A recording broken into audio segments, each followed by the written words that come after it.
पहले बात करेंगे आज के पंचांग की। सबसे पहले 9 मई 2022 सोमवार, वैशाख मास की शुक्ल पक्ष तिथि है अष्टमी तिथि, नक्षत्र आश्लेषा, नक्षत्र स्वामी बुध, वृद्धि योग है, शुभ योग है, चंद्रमा सिंह राशि पर हैं, अभी कर्क से सिंह पर गोचर करेंगे। कर्क का फल तो है ही है, सिंह का भी फल मिलेगा। सूर्योदय प्रातः 5:44, सूर्यास्त 6:26। राहु काल की बात करेंगे 7:30 से 9 बजे प्रातः काल राहु काल है, कोई भी मांगलिक कार्य वर्जित है। पूर्व दिशा की ओर आज यात्रा ना करें, पूर्व दिशा की यात्रा निषिद्ध है और यात्रा करना यदि बाध्यता है, मजबूरी है तो दर्पण देख करके और गुड़ सफेद तिल को ग्रहण करें प्रसाद रूप में और अपने इष्ट का स्मरण करके तिलक लगा करके यात्रा के लिए प्रस्थान कर सकते हैं। तो जैसा मैंने बताया कि आश्लेषा नक्षत्र का ग्रह बुध किसी भी स्त्री पुरुष को काम निकालने के लिए गुण देता है, स्किल देता है। आसपास के लोग जल भून सकते हैं आपकी योग्यता से, दक्षता से, क्षमता से, यही सोचते रहेंगे आखिर मैं ये कार्य क्यों नहीं कर पा रहा हूं। फिर सुनिए, वही पद, वही काम, वही कुर्सी, वही दफ्तर, लेकिन उन सब में कोई एक जो कामयाबी प्राप्त करता है, उपलब्धि प्राप्त करता है अपनी योग्यता के बदौलत, अपने स्किल के बदौलत, और बाकी नहीं। ऐसा इसलिए नहीं होता कि वो गलत कार्य कर रहे हैं, बल्कि इसके पीछे हमारे ग्रहों का फल है। कुंडली में बैठे हुए, हमारे चक्र में बैठे हुए बुध ने कामयाबी के मंजिल तक पहुंचा दिया, कामयाबी का फार्मूला दे दिया। मार्केटिंग और सेल्स में, ऑर्गेनाइजिंग में, प्रेजेंटेशन में व्यक्ति को अद्भुत गुणवत्ता दे दिया। आपको बुध की कृपा से मार्केटिंग की स्किल आती है, यानी कैसे किसी के बिजनेस को बढ़ाना है, कैसे किसी कंपनी के भाग्य को परिवर्तित कर देना है, कैसे आपको धन वैभव की मात्रा को बढ़ा देना है। ये सारे गुणवत्ता और विशेषता बुध ग्रह के प्रभाव से प्राप्त होती है, बुध ग्रह के कुंडली में बैठे हुए अद्भुत संयोग से प्राप्त होती है।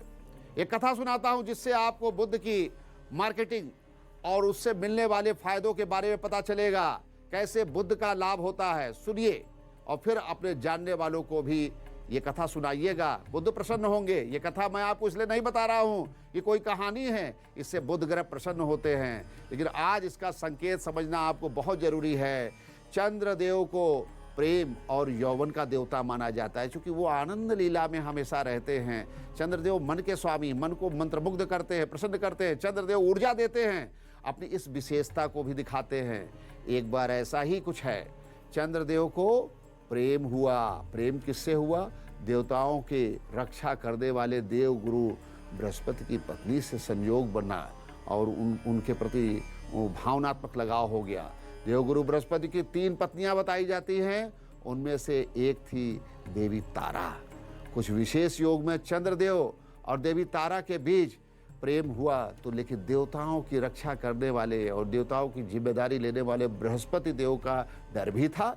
भाई चंद्रमा भयभीत हो गए और वो कुछ कर नहीं पा रहे थे, मन में इच्छा दबी हुई थी लेकिन वो कुछ कर नहीं पा रहे थे। ऐसे में उन्होंने गंधर्व विवाह का सोचा कि क्यों ना हम गंधर्व विवाह कर ले, परंपरागत रीति से विवाह करेंगे तो सबको पता चल जाएगा।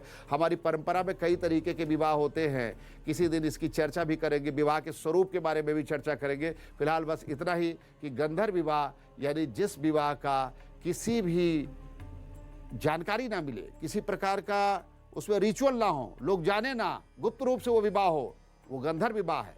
तो चंद्रदेव और तारा गंधर्व विवाह के लिए गायब हो गए, विलुप्त हो गए। वो कहाँ चले गए किसी को पता नहीं। अब घर से पत्नी चली जाए, बात छिपी तो रह नहीं जाती है, समाज को तो पता ही चली जाएगी।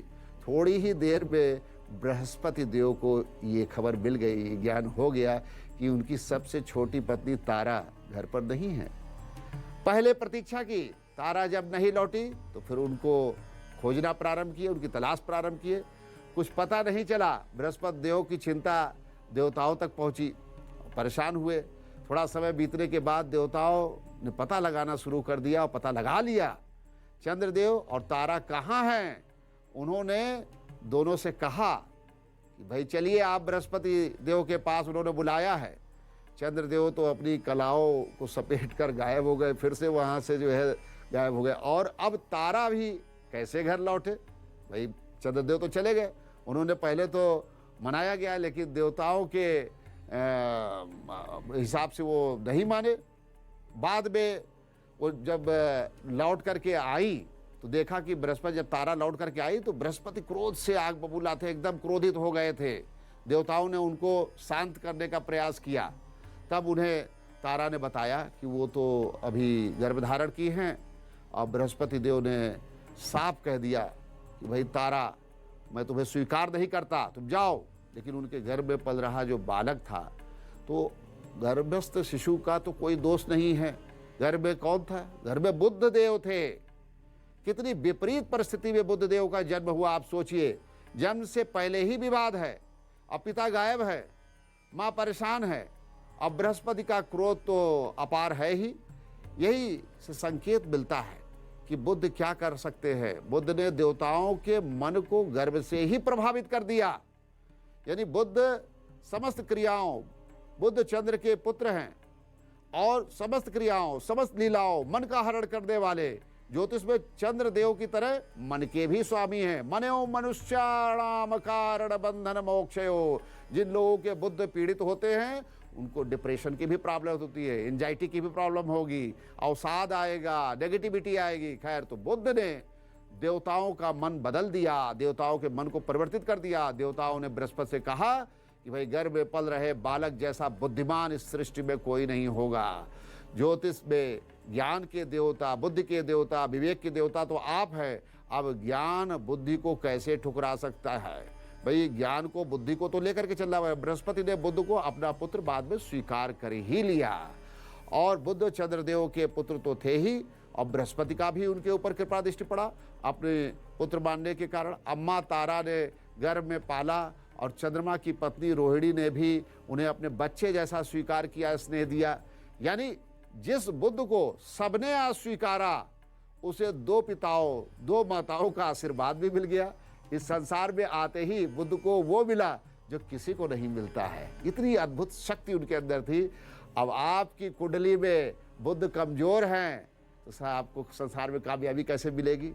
क्या विघ्न बाधा होगी? मैं सब बताऊंगा, सारे उपाय बताऊंगा। पहले आज के राशिफल की बात करूंगा कि प्रारंभिक 4 राशियों का भाग्योदय क्या कह रहा है, क्या परिवर्तन होने जा रहा है। मेष राशि, परिवार में ग्रहों का संयोग, सामान्य वातावरण बनाएं, तनावपूर्ण वातावरण ना बनाएं। अहम का परित्याग कर दीजिए। कार्यालय में कामकाज को व्यवस्थित कर लीजिए, सेटल कीजिए, ऑर्गेनाइज कीजिए, स्ट्रेटजी बनाइए। एक बार में बहुत सा कार्य आपको वर्क प्रेशर से परेशान कर देगा। मन में कोई बात मत रखिए। अगर कोई बात खटक रही है